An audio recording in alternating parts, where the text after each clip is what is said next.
name is Mary Teya, and I'm from Fort McPherson. I was born out on the land, and I lived most of my life out on the land. I remember them days when people used to travel mostly by dog team from their camps out on the land. Around October is when caribou is rutting, so a lot of people they don't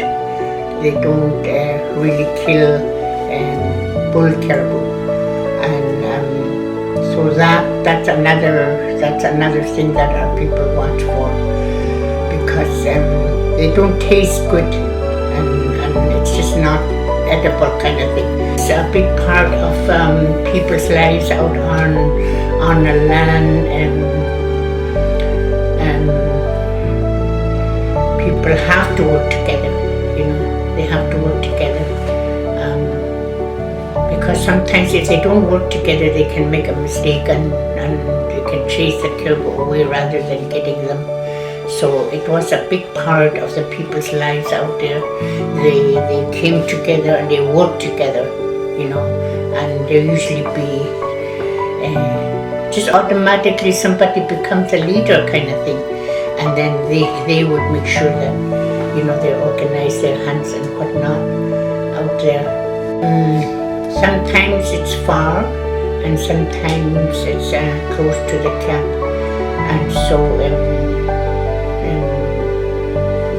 if it's far, like dog team are much slower than trucks today. Today you can go up there, do your hunting, killing, and you can come back the same night.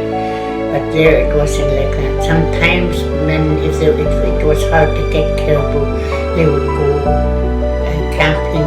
They take everything and they go, and sometimes they camp. Sometimes they're gone for a few days before they come back with a load of meat.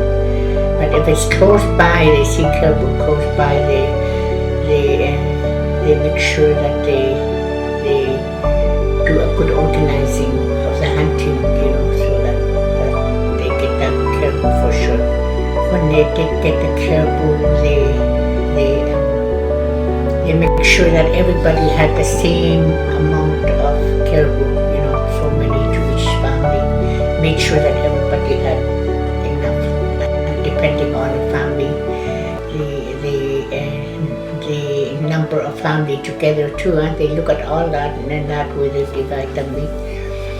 So there was a real organizing on their part, and then they would start hauling it back home by dog team.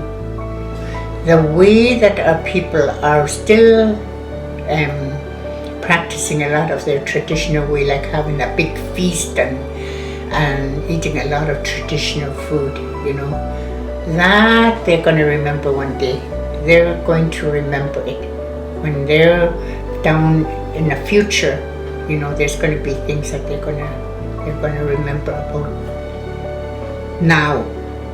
They're going to remember all that, the things that their people did, the fun that they had, It's something that you don't forget.